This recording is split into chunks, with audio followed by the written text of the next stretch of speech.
بسم الله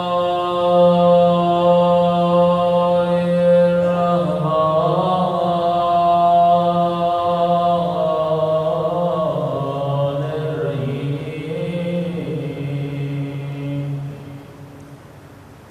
الحمد لله رب العالمين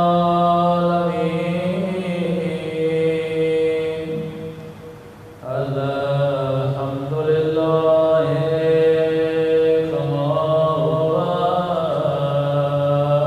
أهله الصلاة والسلام على سيد المرسلين وخاتم النبيين أبي القاسم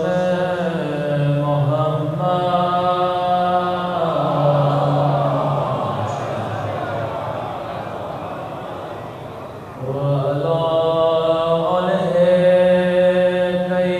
الطيبين الطاهرين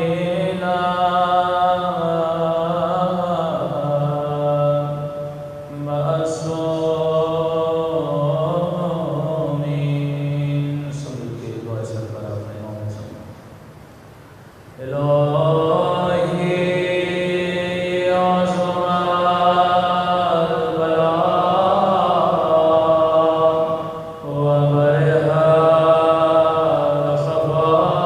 الخفاء وانكشف الغطاء وانقطع الرجاء وزاقت الأرض ومنعت السماء وأنت المستعان وإليك المشتكى وعليك المؤول في الشدة والرخاء اللهم صل على محمد وآل محمد أولي الأمر الذين فرضت علينا طاعتهم وعرفتنا بذلك منزلتهم ففرج عنا بحقهم فرجا عاجلا قريبا كلمح البصر أو هو أقرب يا محمد يا علي يا علي يا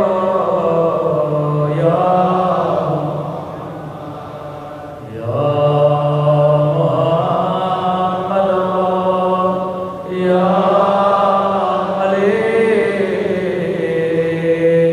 يا علي يا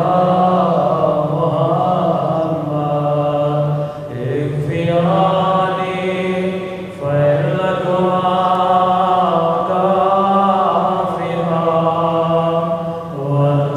وانصراني فإنكما ناصرا يا مولانا يا صاحب الزمان الغوث الغوث أدركني أدركني أدركني الساعة الساعة الساعة العجائب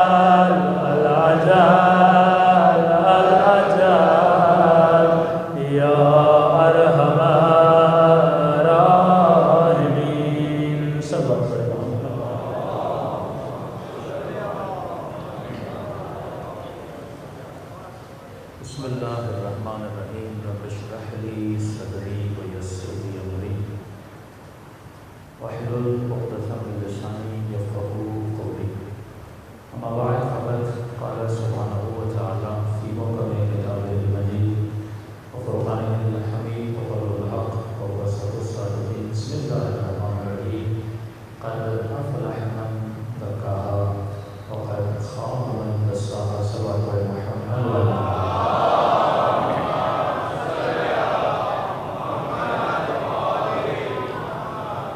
دعا ہے پروردگار عالم ہم سب کی آزاداریاں اپنی بارگاہ میں قبول فرمائیں اور اس مقصد زندگی اور حیات کی وجہ سے یہ مجالس رکھی جاتی ہیں ان مقاصد میں بھی ہم سب کو کامیابی نصیب فرمائیں۔ قرآن مجید کی آیت میں خدا انسان کو فلاح اور کامیابی کا درس دے رہا ہے کہ کامیاب ہے وہ انسان جس نے اپنے نفس کا تزکیہ کیا۔ ہم نے عرض کیا کہ کافر ہو یا مومن، بت پرست ہو یا مسیحی، ہر انسان یہ چاہتا ہے کہ میں زندگی میں سکسیزفل ہو جاؤں۔ صلوات پڑھیں محمد و آل محمد۔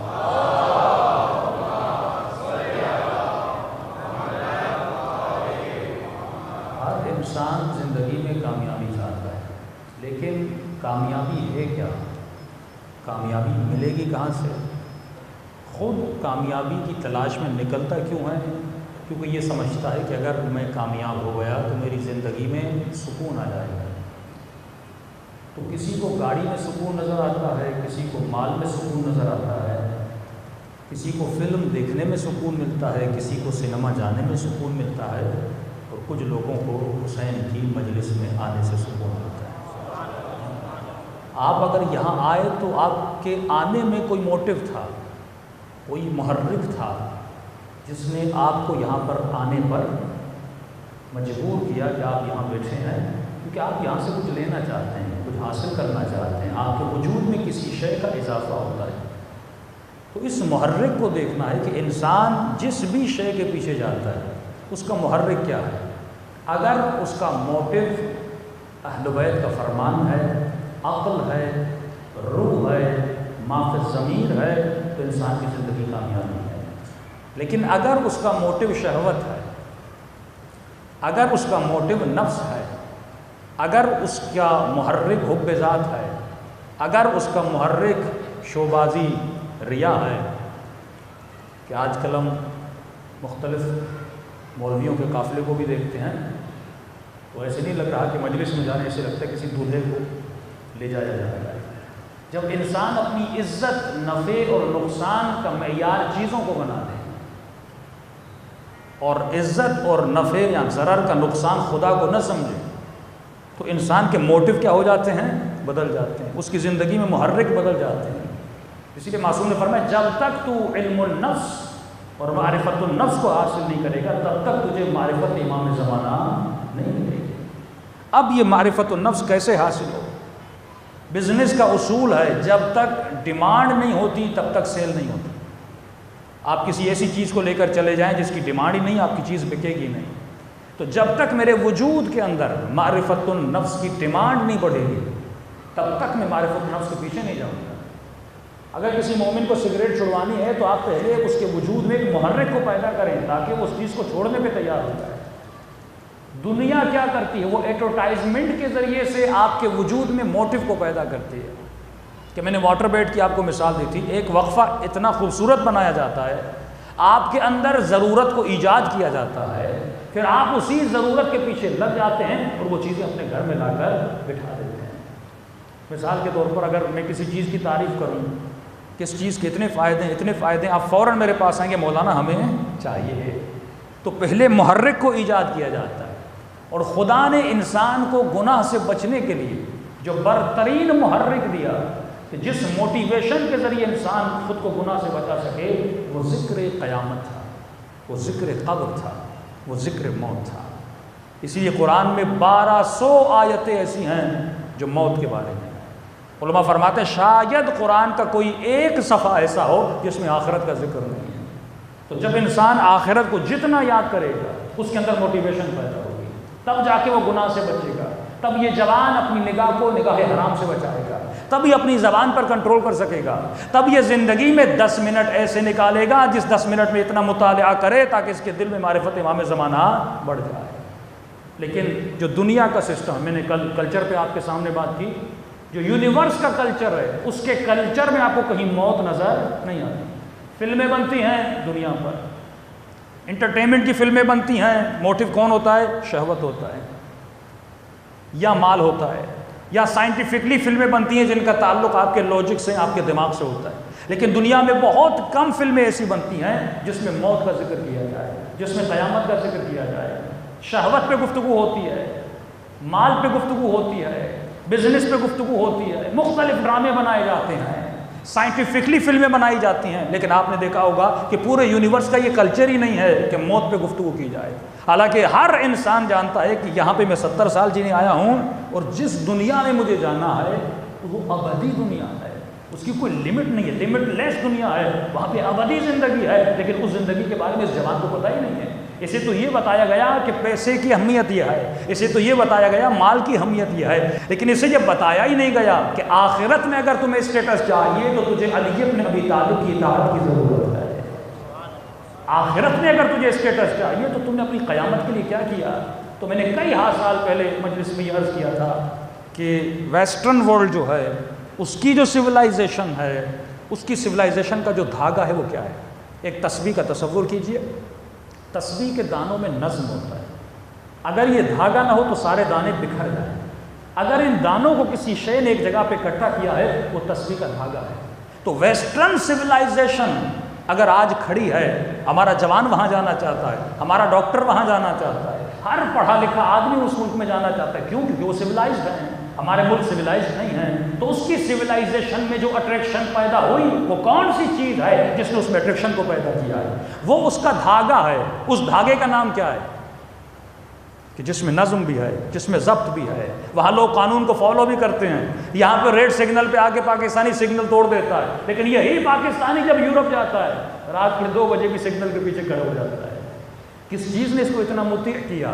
کس چیز نے اسے اتنا فرما بردار کیا کہ یہاں پہ یہ قانون کو فالو نہیں کرتا لیکن وہاں پہ قانون کو فالو کرتا ہے؟ وہ کون سی ان کے سویلائزیشن کی خوبی ہے کہ جس نے اس کی سویلائزیشن کو کھڑا رکھا ہے؟ تسبیح کا تصور کیجئے، ویسٹرن سویلائزیشن کا تصور کیجئے، اور امام زمانہ جب آئیں گے مولا ایسا کون سا کام کریں گے کہ فی الفور ویسٹرن سویلائزیشن ٹوٹ جائے گی؟ کیا مولا کہ اللہم کل ولیک پڑھیں گے، یا مولا کہ کوئی دعا کریں گے کہ سویلائزیشن ٹوٹ جائے؟ پریکٹیکلی امام زمانہ اسلامی حکومتوں کے قیام کے لیے وہ کون سی چیز نافذ کریں گے کہ فرماتے جب امام کا ظہور ہوگا کوئی بچہ چور پیدا نہیں ہوگا، امام زمانہ کا ظہور ہوگا کوئی بچہ زانی نہیں ہوگا، امام زمانہ کا ظہور ہوگا کوئی بچہ گناہ نہیں کرے گا۔ ایسی کون سی جادو کی چھڑی ہے جو امام زمانہ کیا کوئی نیا دین لائیں گے؟ کیا کوئی نئی شریعت لائیں گے؟ کیا کوئی نئے اقوال لائیں گے؟ یہی دین، یہی شریعت ہوگی، لیکن کس چیز کو امام زمانہ امپلیمنٹ کریں گے کہ تمام تر لوگ دیندار بن جائیں گے، پورے معاشرے کے دلوں میں رحم پیدا ہو جائے گا، پورا معاشرہ دین کا فالوور بن جائے گا؟ وہ کون سی چیز ہے؟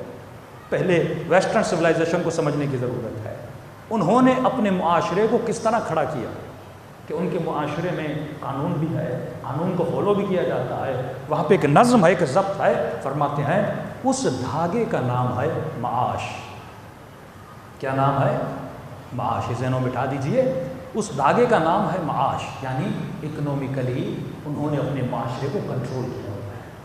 مثال کے طور پہ یہاں سے جو جوان یو کے کمانے جاتا ہے وہ گیا ہی کمانے کے لیے ہے، وہ یو کے زیارت کرنے نہیں گیا، وہ وہاں پہ دعائیں پڑھنے نہیں گیا، یعنی اس کا جو موٹیو تھا یورپ جانے کا وہ پیسہ کمانا تھا۔ وہ ڈاکٹر ہو یا انجینئر ہو یا جتنے بھی اسٹوڈنٹس جاتے ہیں وہاں پہ کوئی معرفت و نفس تو لینے نہیں جاتے نا۔ ویسٹرن ورلڈ میں جوان کیوں جاتا ہے؟ وہاں پہ اپنی اکنومک کو مضبوط کرنے جاتا ہے۔ تو سب سے بڑی چیز جو جس نے اس کے سسٹم کو کھڑا کیا ہے وہ ان کی اکنومک ہے، جس کو عربک میں کہا جاتا ہے معاش، احادیث میں کہا جاتا ہے معاش، جس کو کہا جاتا ہے دجال کی آنکھ۔ دجال کانا ہوگا، اس کے پاس ایک آنکھ نہیں ہوگی، دوسری آنکھ ہوگی۔ آج تک آپ نے سوچا وہ دوسری آنکھ کون سی ہے جو اس کے پاس نہیں ہوگی؟ اور یہ کیوں فرمایا کہ دجال کے پاس ایک آنکھ ہوگی؟ معصومی فرماتے ہیں یہ ایک آنکھ معاش کی آنکھ ہے۔ جتنا بھی دجالی سسٹم ہے وہ صرف معاش کی بنیاد پہ چلے گا. اس کے جتنے بھی قوانین بنائے جائیں گے وہ اکنومیکلی بنیاد پہ ہوں گے. ممالک کے آپس میں جتنے بھی تعلقات ہوں گے وہ اکنومیکلی بنیاد پہ ہوں گے. پاکستان کا اگر تعلق سعودی عرب سے ہے تو کوئی دینداری کی وجہ سے نہیں ہے، کیونکہ وہاں سے ریال آ رہے ہیں، وہاں سے پیسہ آ رہا ہے. امریکہ کے ساتھ اگر آج تعلق تھوڑا سا بگڑ رہا ہے، کیوں؟ کیونکہ وہاں سے پیسہ نہیں آ رہا. چائنا کے ساتھ اگر تعلق مضبوط ہو رہا ہے تو اس لیے نہیں کہ چائنیز بہت بڑا کلمہ پڑھتے ہیں یا نمازیں پڑھتے ہیں. میرا تعلق چائنا سے اس لیے ہے کیونکہ چائنا سے مجھے میرا معاش بہتر بن رہا ہے، میری مٹیریلسٹ دنیا بہتر بن رہی ہے. تو آخری زمانے میں جو نظام حاوی ہو جائے گا وہ نظام دجالی ہوگا. دجالی نظام مطلب کیا؟ دوستیاں اسی بنیاد پہ ہوں گی. مالدار ہے بیٹی کا رشتہ کرواؤں گا، مالدار ہے دوست بناؤں گا، مالدار ہے کوشش کروں گا اس کی صحبت میں بیٹھوں. آخری زمانے میں دجالی نظام، اور کوئی بھی شخص اس دجالی نظام سے بچ نہیں پائے گا کیونکہ ان کی سویلائزیشن اتنی مضبوط ہوگی آپ اس کی سویلائزیشن کو فالو کرو گے. پورا بینکنگ سیکٹر، بینک جب لون دیتا ہے کیا رحمدلی کی بنیاد پہ دیتا ہے یا معاش کی بنیاد پہ دیتا ہے؟ وہ لوگوں کا خون چوستا ہے صرف اس لیے اسے پیسہ بنانا ہے. امریکہ اپنے تعلقات کن ممالک سے بناتا ہے کہ ڈونلڈ ٹرمپ آ کر یہ بتاتا ہے کہ میں نے سعودی عرب کو اتنا اسلحہ بیچا اور سعودی عرب سے میں نے اتنا پیسہ لیا. اب میرا کیا جائے کہ بن سلمان کسے مار رہا ہے اور کسے نہیں مار رہا؟ میرا تو کام پیسے سے ہے. اگر مجھے دولت مل رہی ہے تو میرا کیا جائے وہ یمنیوں کو مار رہا ہے، میرا کیا جائے وہ مسلمانوں میں فرقہ واریت پھیلا رہا ہے. ہمارا اس سے تعلق نہیں ہے کیونکہ یہ آخری زمانے کے سسٹم کا نام ہے کہ اس زمانے میں جو سسٹم حاوی ہو جائے گا وہ معاش کا سسٹم ہوگا، جس کو کہتے ہیں دجالیاں. دجال کوئی جسم نہیں ہے، کوئی مٹیریلس وجود نہیں ہے کہ آپ تصور کریں پتہ نہیں کوئی بندہ آئے گا اور کسی مومن نے کلپ بھیج دیا مولانا اسرائیل میں دجال پیدا ہو چکا. اب ایب نارمل بچہ تھا، اس کی ایک آنکھ تھی. بھائی دجال ایب نارمل نہیں ہے، دجال بہت نارمل ہے. وہ اپنے سسٹم کو اتنی تیزی سے چلاتا ہے، عقلانیت سے چلاتا ہے کہ بڑے سے بڑے اس کے سسٹم کے جھانسے میں آ جاتے ہیں. لیکن سوال وہیں کا وہیں کھڑا ہے کہ یہ جو نوجوان سگنل پہ کھڑا ہوتا ہے یو کے میں، کینیڈا میں، یو ایس میں، ویسٹرن ورلڈ میں، یہ کیوں کھڑا ہو جاتا ہے؟ کیونکہ وہاں معاش کے پیچھے گیا تھا. اور جس کو پتا ہے اگر میں سگنل کو توڑوں گا تو 200 پاؤنڈ کا فائن بھرنا پڑے گا، تو اس کا معاش نقصان میں پڑ رہا ہے. وہ سگنل پہ اس لیے نہیں رک رہا کیونکہ کوئی گناہ ہے یا ثواب ہے رکنا، اس کا ثواب یہ ہے کہ اس کا پیسہ بچ رہا ہے، اور جہاں جہاں اس کا پیسہ بچے گا وہ اطاعت کرتا جائے گا. وہاں پہ اگر کسی کرپٹ ترین آدمی کو اگر آپ پکڑوائیں تو انہوں نے قانون بنا، ان کے سارے قوانین معاش کی بنیاد پر ہیں، رحم دلی کی بنیاد پہ نہیں ہے کہ پتہ چلا فلاں بندہ ٹیکس نہیں دیتا، آپ کو پتہ ہے اس کے پاس 5-6 کروڑ پڑے ہوئے ہیں، انہوں نے قانون بنایا اگر آپ اس کا پیسہ پکڑواؤ گے تو گورنمنٹ آپ کو 30% اس کا دے گی. اب اس کے دوست کے گھر میں بھی پیسہ پڑا ہو، یہ اس 30% کے لیے اس کو پکڑوائے گا. لیکن اس سسٹم میں معاش کی برائی ہے کہ اگر گورنمنٹ آپ کو 30% دے رہی ہے اور آپ کا دوست بولے بھائی نہیں پکڑوا میں تجھے 40 دیتا ہوں، تو آپ کس کے پیچھے جاؤ گے؟ جو آپ کو زیادہ پیسہ دے رہا ہے اس کے پیچھے جاؤ گے. لیکن سوال یہ ہے جب امام زمانہ آئیں گے تو اس سسٹم کو کیسے توڑیں گے؟ وہ کون سی کنجی ہے، وہ کون سی چابی ہے کہ مولا پوری ویسٹرن سویلائزیشن کو توڑ کے رکھیں گے اور ایک اسلامی سویلائزیشن کو قائم کریں گے؟ فرماتے مولا جس طرح تسبیح کے دانے ہیں نا، اگر دھاگا توڑو تو فی الفور سارے دانے بکھر جاتے ہیں. مولا سب سے پہلے آ کر اس معاش کے دھاگے کو کینچی سے کاٹ دیں گے.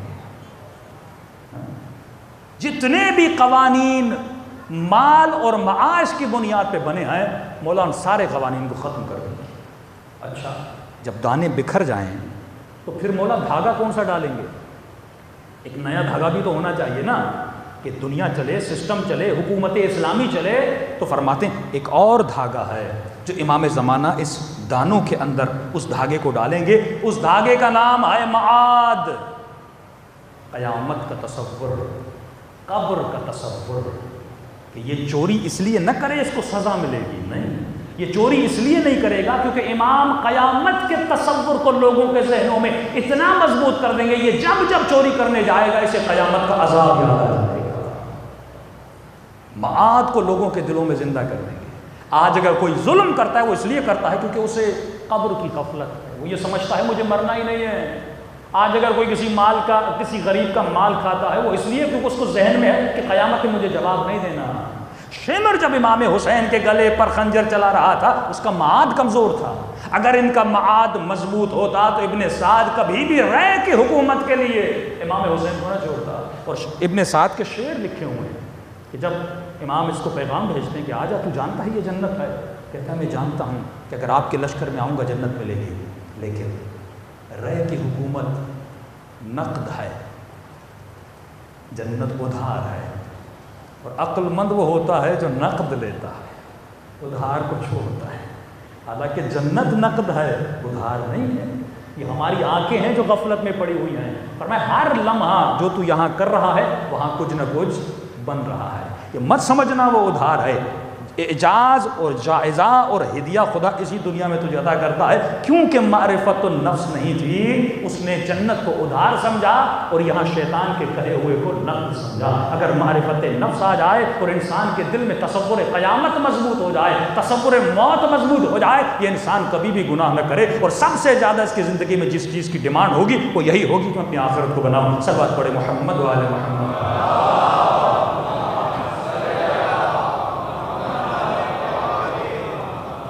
تو جو دنیا کا کلچر ہے وہ کلچر یہی ہے کہ لوگوں کو, بچوں کو موت کا نہ بتا. شہوت پہ فلمیں بنائی جاتی ہیں. آپ ایسے ایسے ڈرامے دیکھیں گے, سیریز دیکھیں گے. صبح پاکستان کی آپ ٹی وی کھولیں, مارننگ شو, کوکنگ کی ساری کلاسیں چل رہی ہیں. بریانی کیسے بنانی ہے, پزا کیسے بنانا ہے, پاستا کیسے بنانا ہے. ہاں, خواتین کیا سیکھ رہی ہیں؟ کھانے. صرف پیٹ کی پوجا ہو رہی ہے, پیٹ کی پوجا ہو رہی ہے.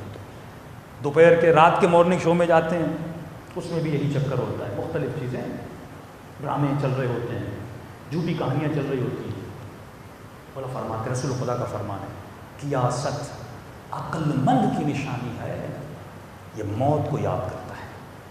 کیونکہ یاد موت اس کی غفلت کو مٹاتی ہے. یاد موت اس سے اچھے کام کرواتی ہے. لیکن ہمارے یہاں الٹی گنگا چل رہی ہے. اگر کرکٹ کا میچ چل رہا وہ کھیل ہے, ہم نے کھیل کو سیریس لیا اور سیریس چیزوں کو کھیل بنا لیا. قبر ہمارے لیے کھیل ہے. فلاں بندہ مر گیا, جنازہ پڑھ کے آ گئے, سوچا ہی نہیں کہ مجھے بھی ایک دن اسی قبر میں جانا ہے. اتنے لوگ مرتے ہیں, ہم جنازے اٹھاتے, کوئی پرواہ نہیں ہمیں. لیکن ہم نے کھیل کو سیریس بنا دیا. کرکٹ کا میچ ہو رہا, روڈوں پہ گاڑی نظر نہیں آ رہی. اتنا لوگوں نے میچز کو سیریس لیا. پاکستان میں کوئی ڈرامہ مشہور ہو جاتا ہے, کہتے ہیں اتنا مشہور ڈرامہ مولانا پورے روڈ خالی تھے. لیکن کوئی مومن مر جائے, روڈ خالی ہوتے ہیں, لوگ اس کے جنازے میں تشریف کرتے ہیں. آج تو رسم بن گئی ہے, یورپی کلچر ہے نا, کہ جنازہ گاڑی میں ڈالا, ایمبولنس میں ڈالا اور سیدھا جا کے قبر پہ اتار دیا.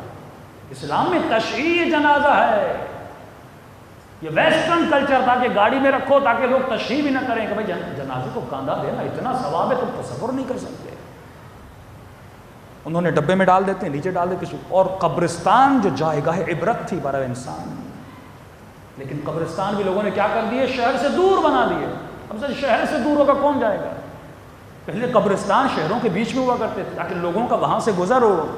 دوسرا وہی ویسٹرن کلچر اور ویسٹرن سوسائٹی اور ویسٹرن مائنڈ سیٹ کہ وہ قبرستان جہاں پہ لوگ عبرت جا کے لیتے تھے, اب قبرستانوں کو پارک بنا دیا.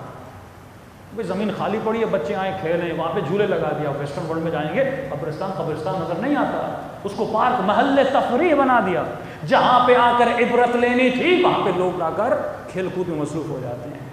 ڈرامے کو اتنی اہمیت دی جاتی ہے, گیمز کو اتنی اہمیت دی جاتی ہے, اور یہاں تک انسان اس ایک گیم کے لیے, کرکٹ کے لیے سیریس, کئی لوگوں کو تو پاکستان ہار جائے اٹیک پڑ جاتا ہے. کھیل کے لیے اس کو اٹیک آ جاتا ہے. خرم شہر میں ایک بندے نے اپنا بہت خوبصورت گھر بنایا, صدام نے حملہ کیا, یہ بیچارہ گھر پر چھوڑ کے چلا گیا. جب پھر خرم شہر آزاد ہوا, یہ واپس خرم شہر میں آیا. اب جس کا سب کچھ گھر ہو, اس نے دل لگی گھر سے لگائی تھی نا, اب جیسے واپس آیا اپنے گھر ٹوٹا ہوا دیکھا, اس بیچارے کو وہیں اٹیک ہوا اور مر گیا. جو دنیا کو ہدف سمجھ لے, جو کھیل ہے اسے ہدف سمجھ لے, اس انسان کی موت آ جاتی ہے. لیکن فرماتے جب رسول خدا قیامت کی آیتیں پڑھتے تھے, معراج سے جب واپس آئے, لوگوں کو بتاتے تھے کہ میں نے کون کون سے عذاب دیکھے, تو اصحاب رسول سن کے بے ہوش ہو جاتے تھے. امام زین العابدین جب احوال قیامت بتاتے تھے, صحابی کہتے ہیں اندھیرا تھا, مولا جب سجدے میں جا کے دعا پڑھتے تھے جب سر سجدے سے اٹھاتے تھے نیچے جتنی مٹی تھی وہ ساری گیلی ہو جاتی تھی۔ یہ خوف پروردگار اعلیٰ، یہ کیوں دل میں نہیں ہے؟ عقل مند کی نشانی یہ ہے کہ عقل مند موت کا ذکر بھی کرتا ہے، موت کو یاد بھی کرتا ہے۔ لیکن اسی حوالے سے کچھ شبہات اور اعتراضات، کیونکہ جب تک آپ اس کو سمجھیں گے نہیں معرفت نفس آپ کے وجود میں نہیں آئے گی۔ لوگوں نے کہا کہ بھائی موت کو یاد نہ کرو۔ کہا کیوں؟ کہ دیکھو موت کو یاد کرنے سے آدمی ڈپریشن میں چلا جاتا ہے، وہ اسی لیے موت پہ فلمیں نہیں بناتے کہ بچوں کو موت کا نہیں بتاؤ، موت کا سوچیں گے یہ ڈپریشن ہو جائیں گے، یہ افسردہ ہو جائیں گے، یہ انزائٹی کا شکار ہو جائیں گے، ان کے اندر پینک پیدا ہو جائے گا۔ حالانکہ معصوم فرماتے ایسا نہیں ہے، تم کتنا بھی لوگوں کو موت کا نہ بتاؤ لیکن موت تو حقیقت ہے نا۔ کیا موت کو یاد نہ کرنے سے کسی کو موت نہیں آئے گی؟ قرآن کہتا ہے کہ جو موت سے بھاگتے ہیں ملاقیکم، لیکن بالآخر تو تم موت سے ملو گے۔ تو موت سے بھاگنا عقل مندی نہیں ہے۔ سوال یہ ہے کہ میں موت کو یاد کس طرح کروں۔ احادیث معصوم میں ملتا ہے کہ جو لوگ موت کو یاد کرتے ہیں ان کی زندگی میں اللہ سکون عطا کرتا ہے۔ یاد موت انسان کی زندگی میں سکون لاتی ہے، لیکن غفلت موت سے دوری انسان کی زندگی کو تباہ ہو برباد کرتی ہے۔ صلوات پڑھیں محمد و آل محمد۔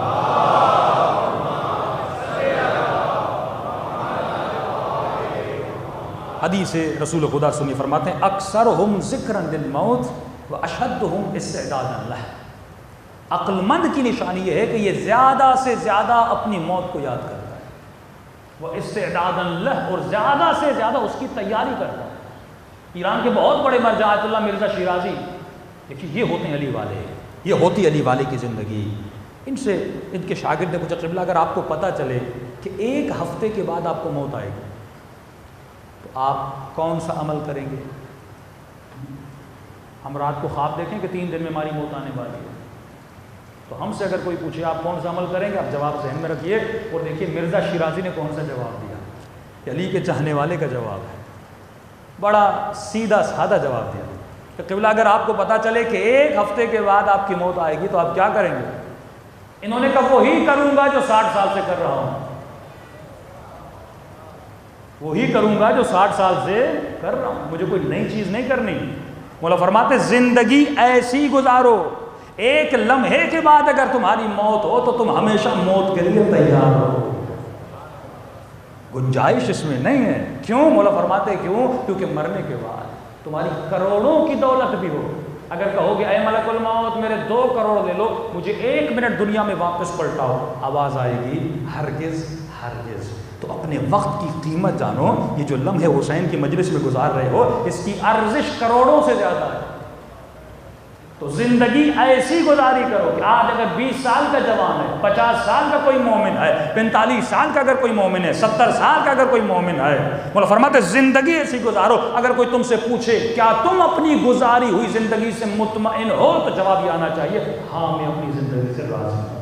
اگر تو اپنی زندگی سے راضی ہے تو امام زمانہ بھی تیری زندگی سے راضی ہے۔ صلوات پڑھیں محمد و آل محمد۔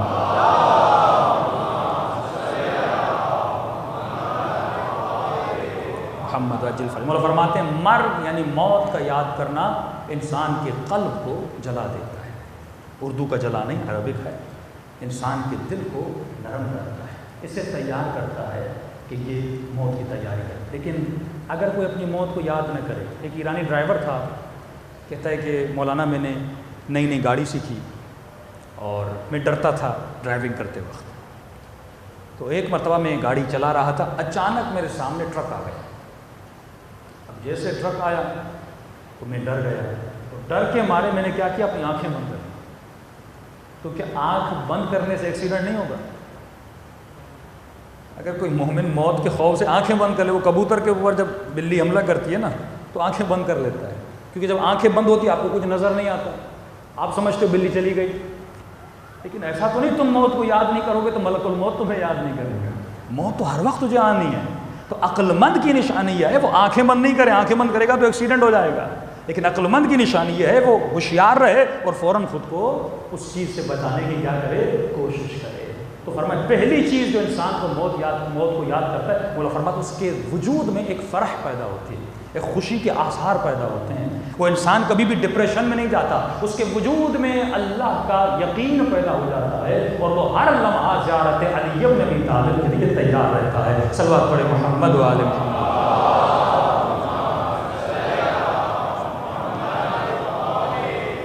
وَأَجِّلْ فَرْجَهُ۔ موت کو چند طریقوں سے یاد کیا جا سکتا ہے۔ ایک، موت کا یاد کرنے کا طریقہ مایوس، مثلا جو انسان یاد کر کے فوراً مایوس ہو جائے۔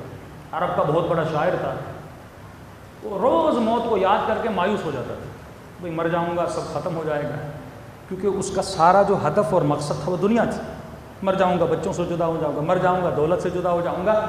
تو اس نے کہا، پوری زندگی اس نے شادی بھی نہیں کی، وہ مر گیا اور اس نے کہا میری قبر پہ لکھ دو کہ یہ جو جنایت اور جرم ہے میرے پیدا ہونے کا میں نے نہیں کیا، میرے ماں باپ نے کیا ہے۔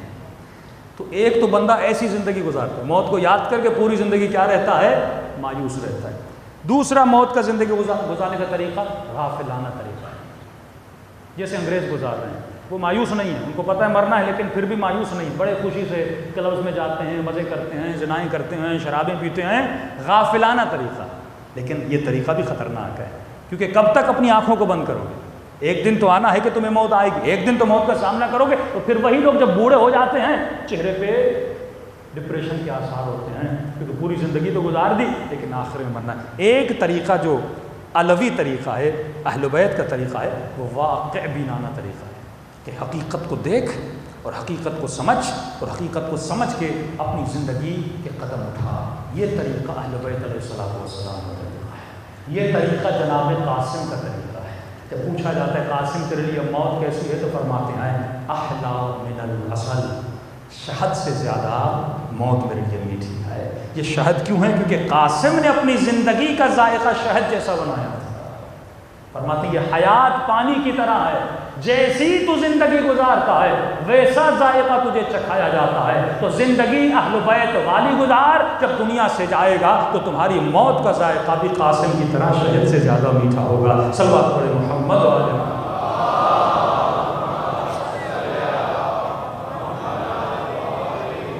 ایک حدیث رسول خدا کے سامنے پڑھ دوں۔ ہارون کا نام سب نے سنا ہے، امام موسیٰ کاظم علیہ السلام۔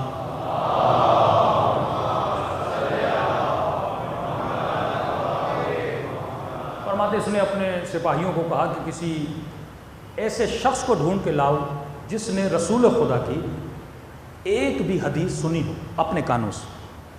لوگوں نے کہا اتنا زمانہ گزر گیا، رسول خدا کی حدیث کس نے سنی؟ کسی نے ضد کی کہا نہیں، مجھے وہ حدیث سنی ہے جس نے خود رسول خدا کے کانوں سے سنی۔ بہت ڈھونڈا، بہت ڈھونڈا، بہت ڈھونڈا، آخر میں ان کو ایک بوڑھا ملا، 100 سال سے زیادہ اس کی زندگی، اتنا کہ وہ چل بھی نہیں سکتا تھا۔ اس کو ایک چھبی اور ٹوکری میں ڈالا اور ہارون کے پاس لے کر آئے۔ ہارون نے کہا بوڑھے بتا کیا تم نے رسول خدا سے کچھ سنا ہے؟ کہتے ہاں، میں 7 سال کا تھا جب میرے بابا مجھے رسول خدا کے پاس لے کر گئے تھے، اور رسول خدا کی میں نے یہ ایک حدیث سنی تھی اور یہ حدیث مجھے یاد ہے۔ کہ سنا وہ کون سی حدیث ہے؟ فرمایا رسول خدا نے فرمایا یشیب ابن آدم، جب آدم کی اولاد بوڑھی ہونے لگتی ہے، تشیب فیہ خصلتان، جیسے یہ بوڑھا ہوتا ہے اس کے اندر 2 عادتیں جوان ہوتی ہیں، ایک طرف بڑھاپا، ایک طرف 2 خصلتیں، 2 عادتیں اس کے اندر جوان ہونے لگتی ہیں۔ فرمایا کون؟ فرمایا الحرص وطول العمل، جیسے یہ بوڑھا ہوتا جاتا ہے اس کی زندگی بڑھتی جاتی ہے، اس کے اندر حرص بڑھتا ہے۔ ایک حرص تو جوانی والا حرص ہے، لیکن جیسے بوڑھا ہوتا ہے حرص اور بڑھتا ہے۔ اس کی چھوٹی سی آپ کو مثال دوں کہ آپ نے دیکھا ہوگا بوڑھے لوگ جیسے بوڑھے ہوتے ہیں بہت زیادہ کنجوس ہوتے جاتے ہیں، یہ اس حرص کی نشانی ہے۔ دوسرا فرماتے ہیں وطول العمل، جیسے جیسے یہ بوڑھا ہوتا ہے اس کے اندر لمبی لمبی خواہشیں جنم لینا شروع کرتی ہیں۔ مثلا 60 سال کا ہو گیا، کہتے اللہ اتنی زندگی دے، بیٹے کی شادی ہو جائے، اپنے بیٹے کو دلہا بنتے ہوئے دیکھو۔ اللہ کہتا ہے ٹھیک ہے مان لیا، بیٹے کی شادی ہو جاتی ہے۔ اب پھر مسلح پہ آتا ہے خدا اتنی زندگی دے، اپنے بیٹے کے بیٹے کو دیکھو۔ تو اللہ وہ بھی دے دیتا ہے. پھر کہتا ہے خدا اتنی زندگی، اب ان کی جوانیاں دیکھو. کبھی بھی اس کی آرزویں ختم نہیں ہوتی. 2 خصلتیں ان میں بڑھتی ہیں. ہارون بہت خوش ہوا، اس نے کہا تیرا شکریہ.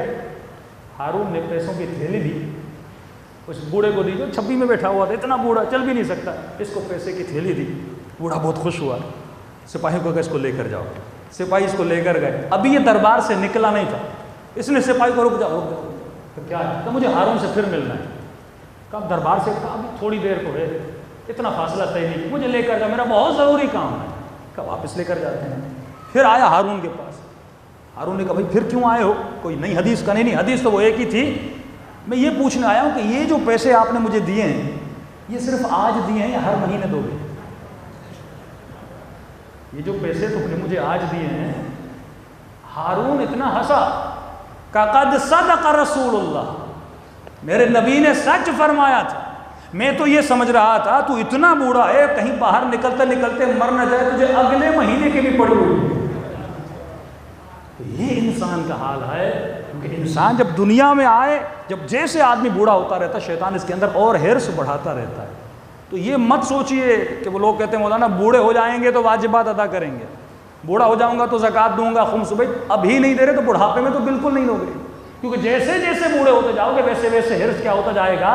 بڑھتا جائے گا. یہ عادتیں جوانی میں اپنے اندر پیدا کرو اور ان عادتوں کو راسخ کر دو اپنے وجود میں. جب راسخ ہو جائیں گی تو مولا فرماتے ہیں تو علی بن ابی طالب کی زینت بن جائے گا. صلوات پڑھیں محمد و آل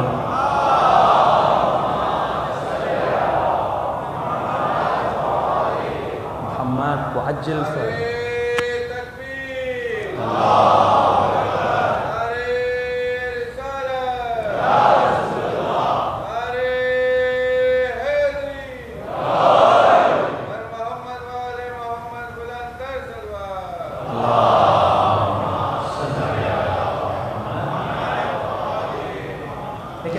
کوشچن مارک بنتا ہے، وہ یہ ہے کہ میں پھر دنیا میں زندگی کیسے گزاروں؟ کہ بارہا ممبر سے کہا جاتا ہے کہ مال کی محبت بھی نہ ہو، یہ بھی نہ ہو، یہ بھی نہ ہو، لیکن یہ تو لوازمات زندگی ہے. تو ایک شخص میرے چھت امام جعفر صادق علیہ السلام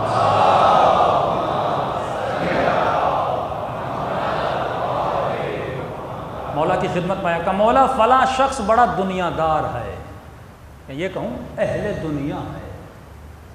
امام نے کہا کیوں، کیا کرتا ہے؟ کہا مولا کاروبار کرتا ہے، بزنس کرتا ہے.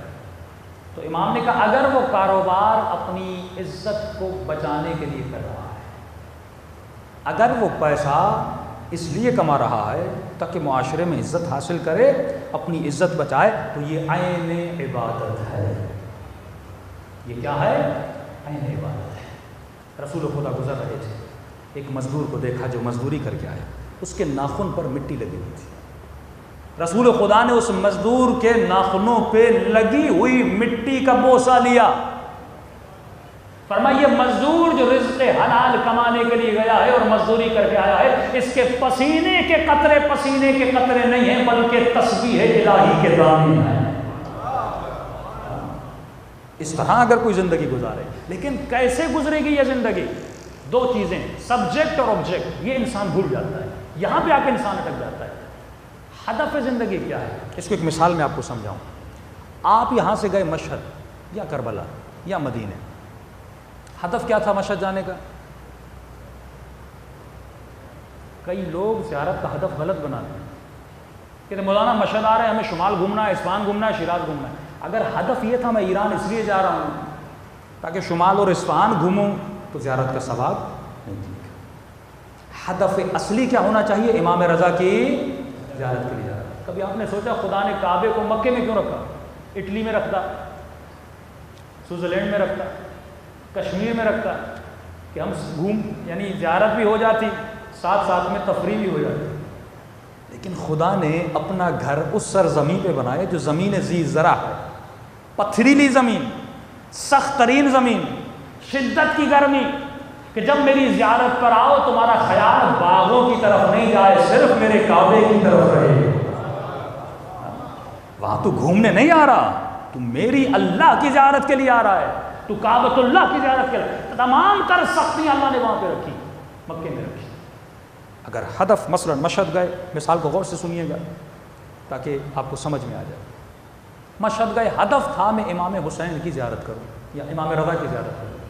مشہد پہنچے، آپ کی فلائٹ تھی فرسٹ ڈیٹ کو، آپ کی ریٹرن تاریخ ہے مثلا 20 کو. آپ ہوٹل میں جا کے آپ نے روم لیا، ہدف تھا امام کی زیارت. پہلے دن آپ روم میں گئے، آپ نے دیکھا کہ بھائی ہوٹل کے کمرے کے پردے کے رنگ اچھا نہیں. آپ بازار میں گئے، آپ نے نیا پردہ لیا، اب اس روم کو اچھا کرنا ہے، آپ نے پردہ لگا لیا. آپ نے دیکھا دیواروں کا رنگ بھی اچھا نہیں ہے، آپ نے ایک اچھا سا کلر لیا، دیواروں کو بنایا. آپ نے دیکھا بیڈ بھی ٹوٹا ہوا ہے، دور دراز گئے، کسی نجار کو لے کر آئے، اس نے پھر بیڈ کو بنانا شروع کیا. ہدف کیا تھا؟ ہدف کیا تھا؟ زیارت امام رضا. لیکن یہ کن چکروں میں لگ گیا؟ ہوٹل کو بنانے میں. ہوٹل کے کپ اچھے نہیں ہیں، نئے کپ لانا شروع کر دیے. بیڈ شیٹ اچھی نہیں، بیڈ شیٹ بنانا شروع کر دی. کبھی کبھی اگر زیارت پہ جاتا بھی تھا تو پھر بھی اس کے ذہن میں وہ ہوٹل کا روم تھا کہ جلدی واپس جاؤں اور جا کر ہوٹل کے روم کو کیا کر دوں؟ صحیح کر دوں، ہوٹل کی نلکیاں صحیح کر دوں. مثال کے طور پہ بیان کر رہا ہوں. اچانک اس کو پتا چلا بھائی تمہاری ریٹرن فلائٹ کی ڈیٹ آ گئی. اب اس کے ذہن میں آیا، ارے میں آیا تو امام رضا کی زیارت کے لیے، میں تو ہوٹل کے کاموں میں لگ گیا. اس نے کہا مجھے ایک دن زیادہ دو، میں مولا کی زیارت کروں. آواز آئے گی فلائٹ کنفرم ہے، ریٹرن پالیسی نہیں ہے. مولا فرماتی یہ دنیا میں آیا، ثروت بناؤ، مال بناؤ، دولت بناؤ، لیکن یہ دولت ہدف نہیں ہے. دنیا بناؤ آخرت کے لیے، دنیا کے لیے نہ بناؤ. اگر دنیا کے لیے بناؤ گے تو تباہ و برباد ہو جاؤ گے. تو یہ دنیا میں آیا، اتنا بزی ہو گیا کہ یہ بھول ہی گیا کہ میں یہاں آیا کیوں تھا، کس مقصد کے لیے آیا تھا.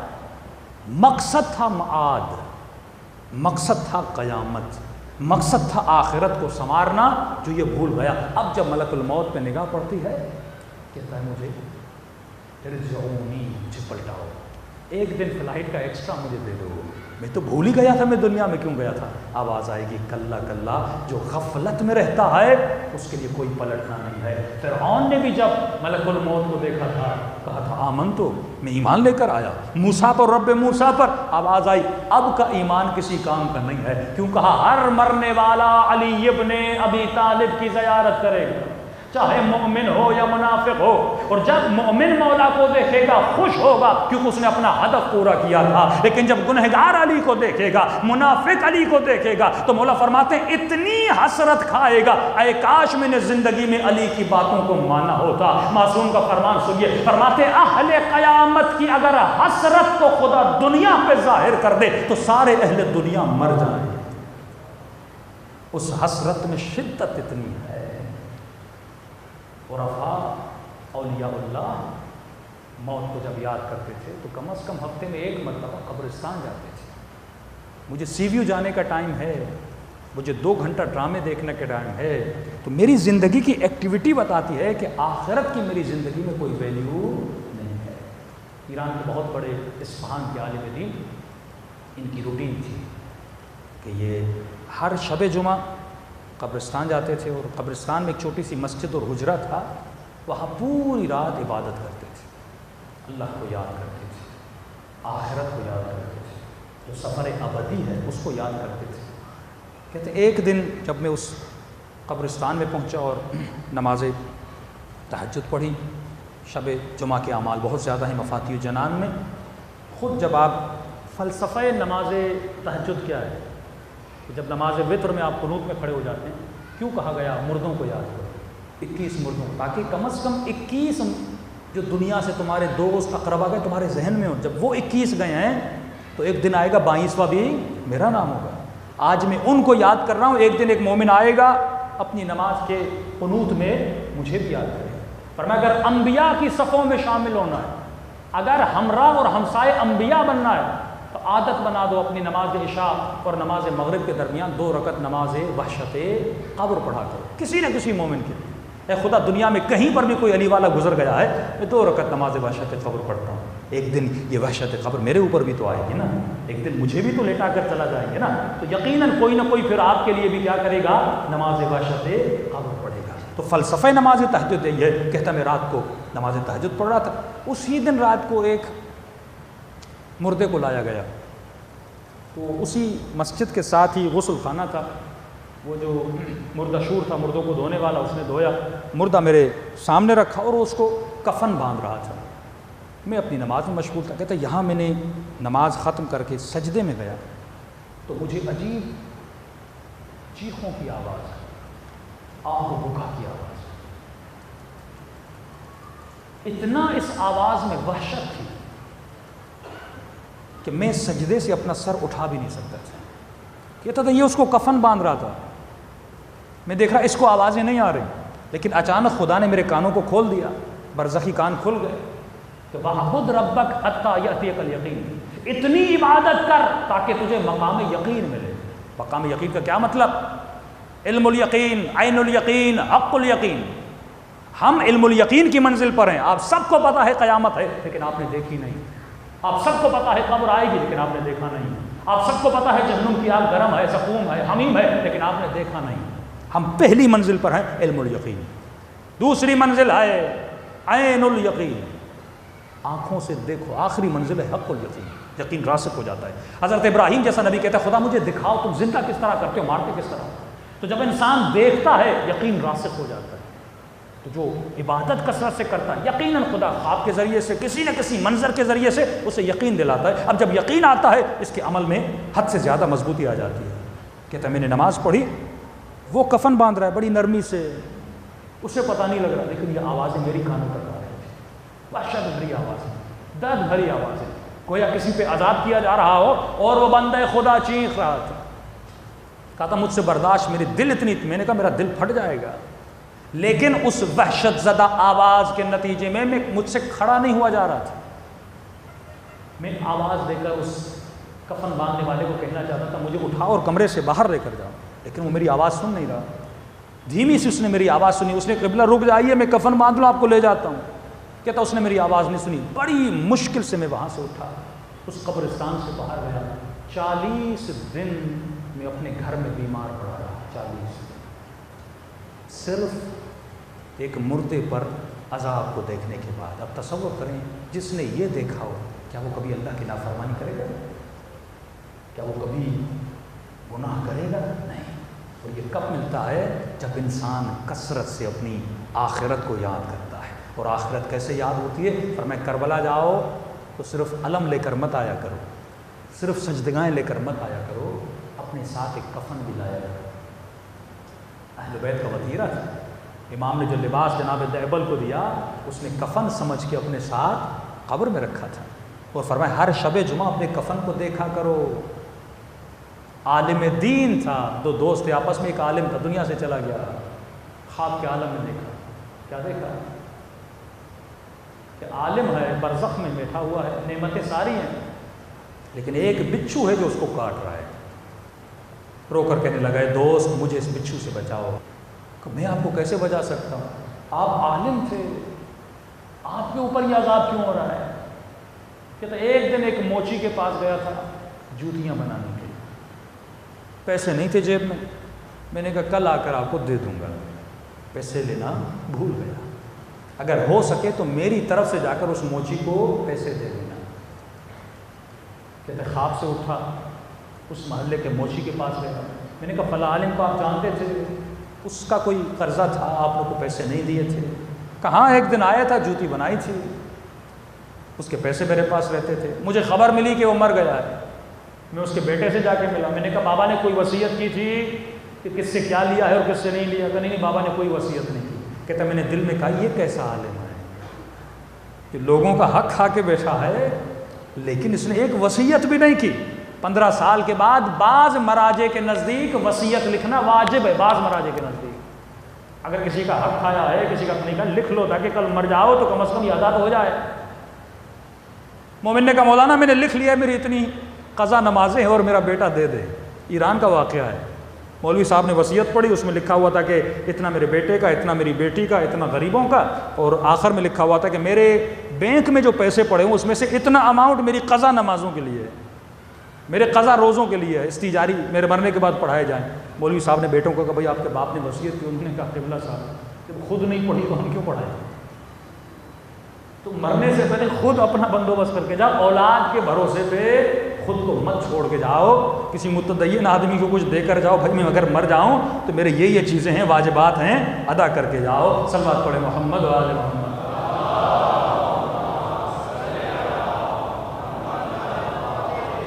قرآن کی آیت بھی ہے، رضوا بالحیات الدنیا واطمأنوا بہا، کہ جو دنیا کی حیات پہ راضی ہو گئے اور مطمئن ہو گئے کہ جو ہو دنیا میں ہم کر رہے ہیں سب صحیح ہے، فرماتے ہیں کہ جزا جہنم ہے۔ لیکن جو زندگی ایسی گزارے جیسے علی ابن ابی طالب نے گزارے، جناب سیدہ کے شوہر بنے، لیکن علی نے ایسا جملہ نہیں کہا۔ حسنین جیسے بیٹے ملے، میرے آقا علی نے ایسا جملہ نہیں کہا۔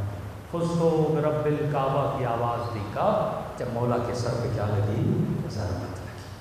شیرین ترین لحظہ، سب سے لذت آور ترین لحظہ اہل بیت کی زندگی کا وہ تھا جب ان کی روح پرواز کر رہی تھی، کیونکہ وہ لقاء اللہ کی منزل پہ جا رہے تھے۔ یہ شوق انسان کے وجود میں ہونا چاہیے کہ زندگی ایسی گزاروں کہ سر جب سرانے پہ رکھا جائے مجھے علی ابن ابی طالب کی زیارت نصیب ہو جائے۔ صلوات پڑھے محمد و آل محمد۔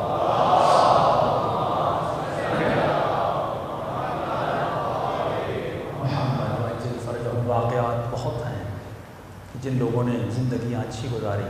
میں نے کئی مرتبہ مجلسوں میں سندھ کے بہت بڑے عالم دین قبلہ غلام مہدی نجفی صاحب جانتے ہیں، ایک عارف شخصیت سندھ میں گزرے، ان کے لیے ملتا ہے کہ ہمیشہ موت کو یاد کرتے تھے، اور ان کو پتہ تھا جو زندگی میں کثرت سے اہل بیت کو یاد کرتا ہے آخری وقت اہل بیت بھی اسے نہیں چھوڑتے۔ کہتے ہیں آبا خان ہاسپٹل میں ایڈمٹ تھے، ہمارے ایک انٹیریئر سندھ کے مولانا ان کے ساتھ تھے، اچانک قبلہ کے چہرے پر ایک عجیب سی چمک آئی، اور انہوں نے کہا جلدی کرو، کیونکہ بڑے نحیف اور کمزور ہو چکے تھے، جلدی کرو میری کمر کو سیدھا کرو۔ قبلہ کیا ہوا کہ خاموش ہو جاؤ، بس کمر کو سیدھا کرو۔ اور جلدی سے میں نے کمر کو سیدھا کی، انہوں نے ٹیک دی، ابا تھی وہاں پہ، کہا جلدی کرو، ابا میرے قدموں پہ ڈال دو، پاؤں سیدھے تھے، کہ ابا جلدی میرے قدموں پہ ڈال دو۔ تو میں نے ابا ڈالی، مجھے کہا خاموشی سے بیٹھ جاؤ۔ تو کوئی 5-6 منٹ میں دیکھ رہا تھا، چہرہ نورانی ہو چکا ہے اور مسکرا کر کچھ دیکھ رہے ہیں۔ 10 منٹ کے بعد پھر چہرہ نارملائز ہو گیا، کہا میری کمر کو سیدھا کرو، سیدھا کیا۔ میں نے قبلہ کیا ہوا؟ کہا کہ اہل بیت نے اپنا وعدہ پورا کیا۔ کہ کیسا وعدہ؟ کہ میرے مولا کا فرمان تھا جو زندگی میں کثرت سے صلوات پڑھے، اہل بیت کو یاد کریں نا، اذکرونی اذکرکم، اہل بیت کا وعدہ ہے تب تک اسے موت نہیں آئے گی جب تک ہماری زیارت نہیں کر لیتا۔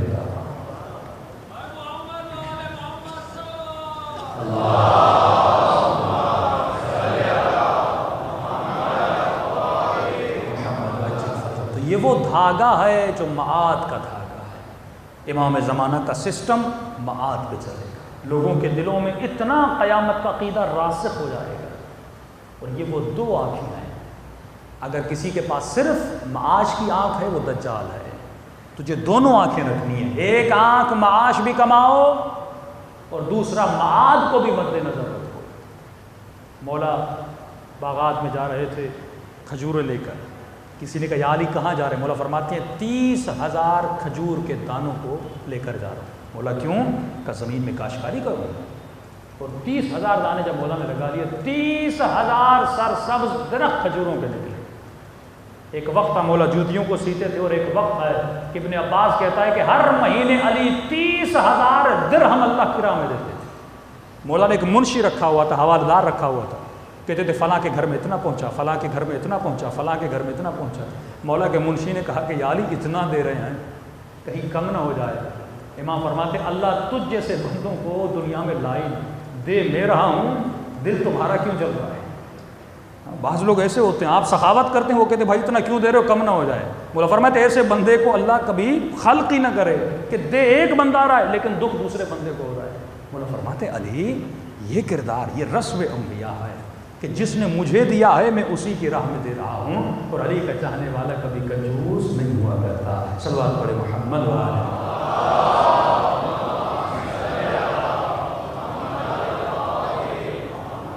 اہل بیت کا نام، اہل بیت کا ذکر اگر ہم تک پہنچا، لوگوں نے قربانیاں دی، تب جا کے اس مقام پہ آپ پہنچتے ہیں۔ یہ واقعہ آپ نے بارہا سنا، ایک مومن ایک مومنہ ہر سال امام حسین کا فرش بچھاتے، لیکن ایک دن آیا کہ تنگی آ گئی، پیسے کم ہو گئے۔ شوہر نے بیوی سے کہا میرے پاس کچھ بھی نہیں بچا، کہا تمہارے پاس کچھ بالیاں ہوں، کوئی سونے کا ہار ہو تو مجھے دو، اس کو بیچوں۔ بیوی نے کہا یہ کیسا سوال کر رہا ہے، اگر میرے پاس ہوتا کیا میں چھپاتی، میں خود تمہیں دیتی کہ جا کر بیچ کے لاؤ اور امام حسین کا ذکر کرتا۔ دونوں بیٹھ گئے، کیونکہ ہر سال جو بندہ کام کروائے اور اچانک اس کے اوپر تنگی آ جائے، لوگ تو انتظار رکھتے ہیں بھائی اس کے گھر میں تو ہر سال مجلس ہوتی ہے، کچھ بھی نہیں بچا تھا۔ شوہر نے کہا ایک راستہ ہے، اگر تو اپنے دل پہ پتھر رکھے۔ بیوی نے کہا یہ بھی کوئی پوچھنے کی بات ہے، میری جان حسین ابن علی کے قربان۔ کہا وہ جان سے زیادہ ہے۔ کہا کیا کہنا چاہتے ہو؟ اب یہ پرانا زمانہ تھا، غلاموں کا زمانہ۔ کہ اللہ نے ہمیں ایک جوان بیٹا دیا، اگر تو راضی ہو جائے، ماں ہے، ماں کی اجازت ہوگی تو لے جاؤں گا، اگر تو راضی ہو جائے اسے میں بردہ فروش یعنی غلاموں کی بازار میں بیچ کے آؤں، اس سے جو پیسے ملیں گے ہم 10 دن امام حسین کی مجلس کروا۔ یہ خاتون کہتی ہے پہلے تو میں چپ ہو گئی، کہنا اور کرنا بہت زمین و آسمان کی۔ اس کا شوہر کہتا ہے کہ رونے لگی۔ شوہر نے کہا رو کیوں رہی ہو؟ بیٹا نہیں لے جاتا، میں پوچھ رہا ہوں۔ چلو اس سال مجلس سے نہیں کروائیں گے، لوگوں کو بتا دیں گے بھائی ہمارے پاس کچھ بھی نہیں ہے۔ کہا نہیں اس لیے نہیں رو رہی۔ کہا کیوں رو رہی؟ کہا رو اس لیے رہی ہوں کہ جب بھی سیدہ زینب کے مسائل سنتی تھی تو کہتی تھی بی بی اگر میرا بیٹا کربلا میں ہوتا آپ کی چادر میں لوٹتا، بی بی اگر میرا بیٹا کربلا میں ہوتا پہلے میں بھیجتی علی اکبر کو قربان ہونے سے پہلے۔ آج سوچ رہی ہوں میں نے کہا تو تھا، لیکن آج جب قربانی کی باری آئی ہے تو میرا دل لرز گیا ہے۔ کہ لے جاؤ ایسے لاکھ بیٹے زینب پہ قربان،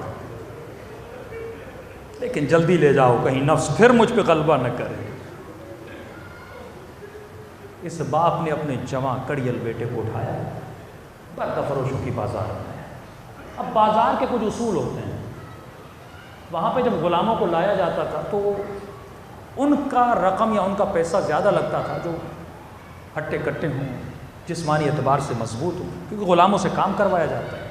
اس کا بیٹا 14-15 سال کا کمزور سا بیٹا، نہیں سا بیٹا، جب اس نے لا کر غلاموں کی بازار میں کھڑا کیا اور اس نے سوچا کہ 10 دن میں کتنے اخراجات ہوں گے، ایک رقم اس نے سوچ کے رکھی تھی۔ جو بھی آتا تھا کہتا تھا یہ تو کمزور ہے، اس کے اتنے پیسے ہم نہیں دیں گے۔ صبح سے شام گزر گئی، غلام بکتے رہے، لیکن اس کے بیٹے کی کسی نے اچھی رقم نہیں لگائی۔ کہتا ہے مایوس ہوا، امام حسین کو مخاطب کیا، مولا میں تو لایا تھا لیکن اگر کوئی خرید نہیں رہا تو مولا میں کروں تو کیا کروں؟ کہا بیچ دو خود کو حسین کی راہ میں، تیرا خریدار حسین بن جائے گا۔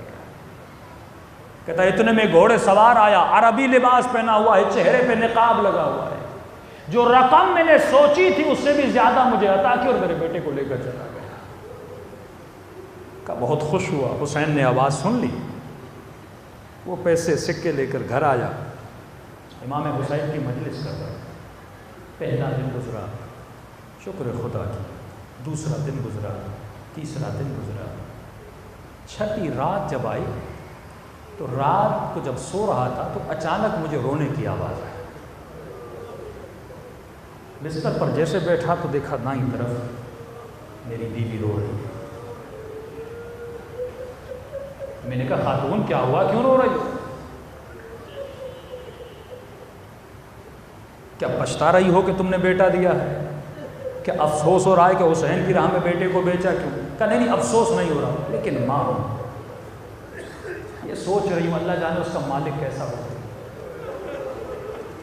بیٹا کہاں سویا ہوگا، کھانا دیا ہوگا کہ نہیں دیا ہوگا، کہیں میرے لال کو مار تو نہیں رہا ہوگا۔ جب ماں نے بین کرنا شروع کر دیے تو باپ بھی رو پڑا۔ اب جب دونوں رونے لگے تو اچانک گھر کے دروازے پہ دستک ہوئی، اٹھا جا کر دروازہ کھولا، اور جب دروازہ کھولا تو پریشانی کے عالم میں کیا دیکھا، جوان بیٹا دروازے پہ کھڑا۔ بیٹا دوڑا دوڑا آیا اور باپ کے سینے سے لپٹ گیا، دوڑا دوڑا گیا اور ماں کے سینے سے لپٹ گیا. خوشی کا عالم ان کے گھر میں تھا. لیکن باپ نے جلدی سے بیٹے کو جدا کیا. کہا میرے لال میں نے پوری زندگی حلال کی کمائی سے حسین کی مجلس کروائی. کہیں تو مالک کو چھوڑ کے بھاگ کے تو نہیں آیا؟ یہ پیسہ حرام کا ہو جائے گا. میں حسین کی مجلس لقمہ حرام سے نہیں کروانا چاہتا. بیٹے نے کہا بابا میں بھی جانتا ہوں آپ نے مجھے کیوں بھیجا تھا. میں نہیں چھوڑ کے آیا, مالک نے خود آزاد کر دیا. کہا اتنی رقم دی تجھے آزاد کیوں کیا؟ کہا بابا آپ جانتے ہیں جب آیا تھا عربی لباس تھا. ہاں میرے لال. کہا مجھے گھر لے گئے. ان 6 دنوں میں مجھ سے کوئی کام نہیں لیا. کھانا ٹائم پہ ملتا تھا, اچھا بستر مجھے دیا. مجھ سے میری زبان میں بات کرنے لگا. میں نے کہا آپ تو عرب ہیں, آپ کو میری زبان کا کیسے پتا؟ کہا ہم وہ ہیں جو کائنات کی ہر زبان جانتے ہیں. بابا آج ہی کی رات مجھے اماں کی بڑی یاد آ رہی تھی, دل تڑپ رہا تھا, میں رو رہا تھا. جیسے اس نے میرے رونے کی آواز سنی پھر آیا, کہنے لگا اے جوان رو کیوں رہا ہے؟ میں نے کہا ماں کی یاد آئی ہے, باپ کی یاد آئی ہے. کہا ماں باپ پیار کرتے تھے؟ میں نے کہا ہاں بڑا پیار کرتے تھے. کہا یہ کیسے ماں باپ ہیں تجھ سے پیار کرتے تھے اور تجھے بیچ بھی دیا؟ کہ مجھ سے پیار کرتے تھے لیکن حسین سے زیادہ کرتے تھے. مجھ سے پیار تھا پر آل رسول سے زیادہ پیار تھا. کہا کیوں بیچا؟ کہا حسین ابن علی کے لیے بیچ دیا تھا. کہا کھڑا ہو جا, میں نے تجھے آزاد کر دیا, جا اپنے ماں باپ سے جا کر مل. میں نے کہا آپ مجھے آزاد کیوں کر رہے ہیں؟ کہا مجھ سے بہتر کون جانتا ہے بیٹوں کی جدائی کا درد کیا ہے.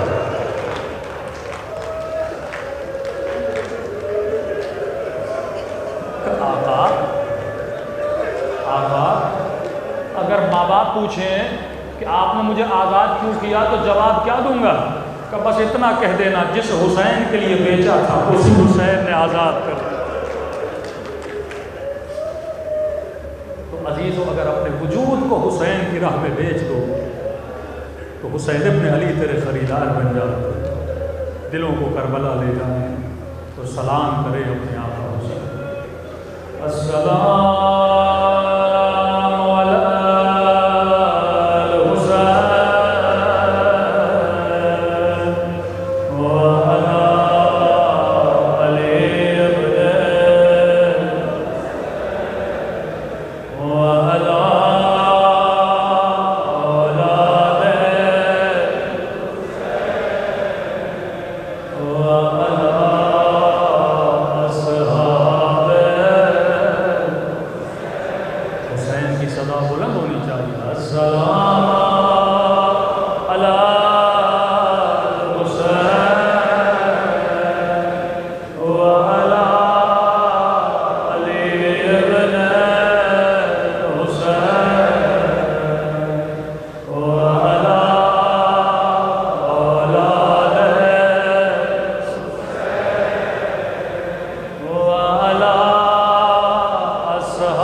کسی نے امام سجاد کو کہا مولا عادتکم الشہادت، شہادت تو آپ کے گھرانے کی عادت، شہادت پہ کیسا رونا؟ فرمایا چادروں کا لٹنا ہماری عادت نہیں ہے، شرابی کے دربار میں جانا ہماری عادت نہیں ہے۔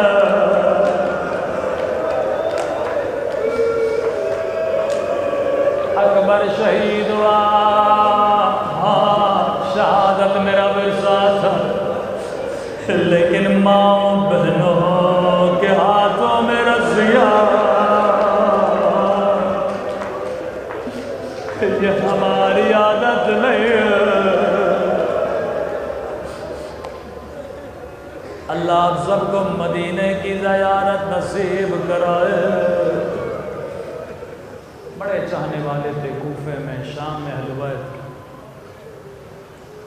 فرمایا غم اس بات کا نہیں تھا کہ غیروں نے نہیں پہچانا، غم اس بات کا تھا کہ اپنوں نے بھی پہچاننے سے انکار کیا۔ کافی اپنے ایسے تھے جو چھتوں پہ بیٹھے تھے جھولیوں میں پتھر لے کے۔ ایک مومنہ ہے جسے بچپن سے حسین نے پالا، چھوٹی تھی یتیم ہو گئی، امام حسین گھر لے کر آئے، قرآن زینب نے پڑھا، حجاب زینب نے سکھایا۔ جب جوان ہوئی امام حسین نے شادی کرا دی، ہر سال مدینے آتے تھے، رو کر کہتی تھی مولا آپ کے مجھ پہ بڑے احسان ہیں، آپ نے اپنی بچیوں کی طرح مجھے پالا ہے، مولا میں اپنے شوہر کو کہتی ہوں میرا حسین بڑا قریب ہے۔ ہر سال کہتا ہے کب آئے گا تیرا مولا، میں دعوت دوں گا، سفرہ لگاؤں گا، اس نے بچپن سے تجھے پالا۔ امام نے فرمایا شیرین ہم آئیں گے۔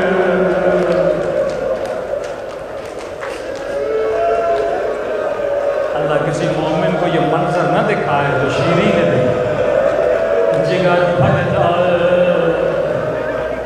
فرمایا شیرین ہم آئیں گے لیکن تو پہچان نہ سکو گی۔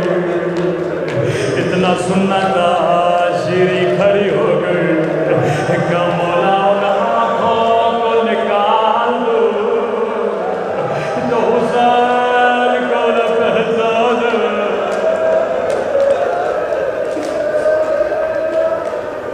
امام نے فرمایا شیرین تیرا قصور نہیں ہوگا، حالات بدل جائیں گے، لیکن شیرین حسین کی ایک وصیت ہے اسے یاد رکھنا، مولا سر آنکھوں جو کہیں میں کرنے کے لیے تیار ہوں۔ فرمایا شیرین قیدی بڑے مظلوم ہوتے ہیں، قیدیوں کا خاص خیال رکھنا، عزیز و حالات بدل گئے، زینب بھی چادر اٹھ گئی، سکینہ یتیم ہو گئی، حسین کا سر کٹ چکا، عباس کے بازو کٹ چکے، رباب کی گودی اجڑ گئی۔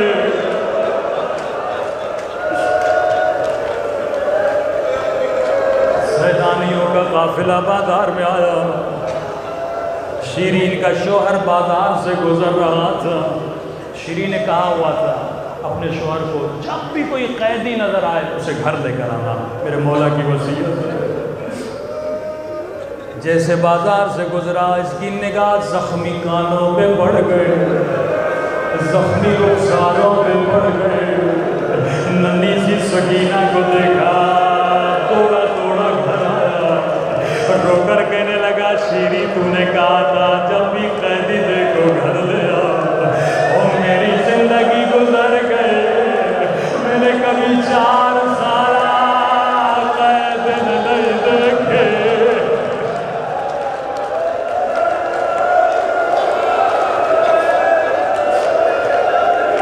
اللہ اکبر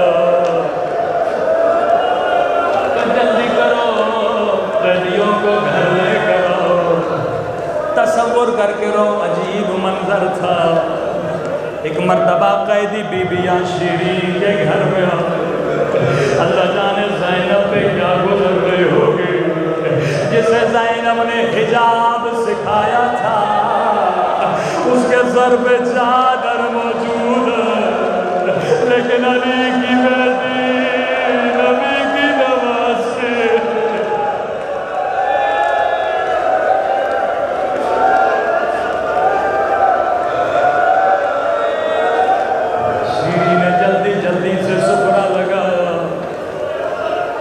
قیدی بیویوں میرے مولا کی وصیت پانی چاہیے پانی دو کھانا چاہیے کھانا دو میں تمہاری خدمت کرنے کے لیے تیار ہوں یہاں قیدی بیویوں نے کہا مومنہ میں پانی نہیں چاہیے ہمیں کھانا نہیں چاہیے ہم بڑے مظلوم ہیں ایک دن میں ہمارے گھر سے 18 لاش نکلی ہے ارے کسی نے ہمیں ماتم کرنے نہیں دیا اگر اجازت ہو ہم رو لیں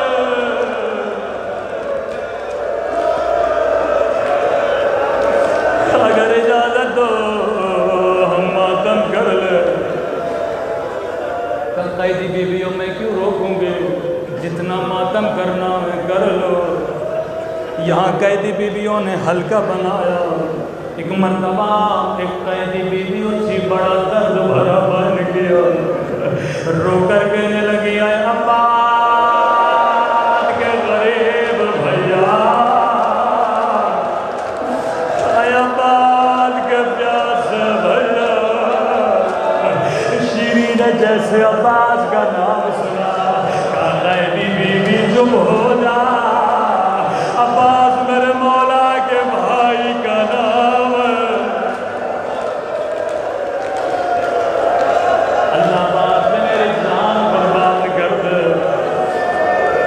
بیویاں بیٹھ گئیں شیرین تیرا گھر ہے کیا کریں کہ اگر تیرے مقتول کی کوئی بیٹی ہے اس کا نام لے کے بیان کرو یا بیٹی کا نام آنا تھا پھر سے کوئی قیدی بیوی اٹھی اور بیان کیا اے سکینہ کے پیاسے بابا اے سکینہ کے غریب وطن بابا قیدی بیوی چپ ہو جا سکینہ میرے مولا کی بیٹی کا نام ہے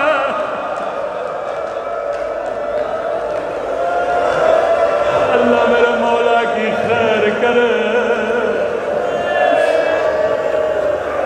قیدی بیوی یہ تو مدینے والوں کے نام ہے شیرین رونے لگے ایک مرتبہ کہنے لگی قیدی بیوی تجھے آخری مہلت دیتی ہوں اگر تیرے مقتول کی کوئی بہن ہے اس کا نام لے کے بیان کرو عزاداروں کوئی اور بیوی نہیں اٹھے ایک مرتبہ خود بیوی زینب اٹھے اور بیان کیا اے اجڑی ہوئی زینب کے غریب بھیا اے اجڑی ہوئی زینب کے پیاسے بھیا اب شیری کو سمجھ نہیں آیا بی بی زینب کے قدموں میں گری ہاتھوں کو جوڑ کے کہا اے قیدی بی بی تجھے تیرے رب کی قسم بتا تو کون ہے ایک مرتبہ زینب نے بالوں کو ہٹایا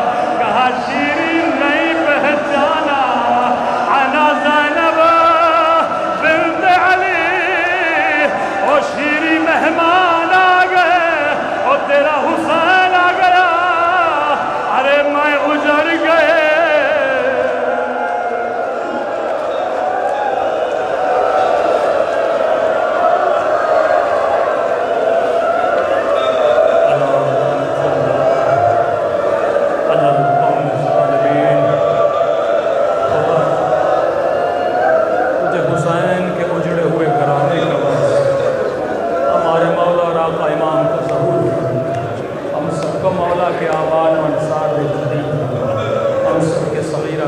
ربنا